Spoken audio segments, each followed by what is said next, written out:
Welcome to Luca and Miguel. Enjoy the video. You start by choosing a mode that actually lets you set aperture. Turn the mode dial to A or M now. Once done, make sure your E-mount lens is attached and note whether it has an aperture ring.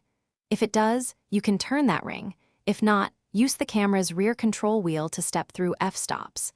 As you change values, watch the screen for exposure feedback. This gets you immediately into manual control of depth of field and exposure. Once you can change the number, choose an f-stop that matches your goal. Lower numbers like f/1. 8 create shallow depth of field. Higher numbers like f/11 increase sharpness throughout. While you change the aperture, keep an eye on the exposure meter and histogram so you don't clip highlights or shadows.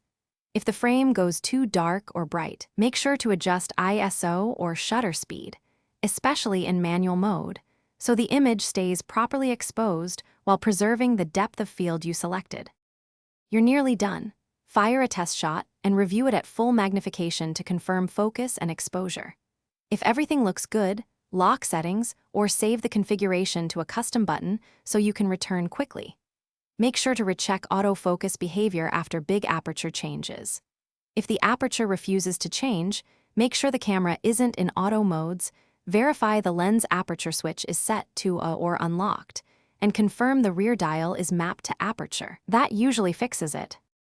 Thanks for watching and please subscribe. It's the best investment you'll ever make.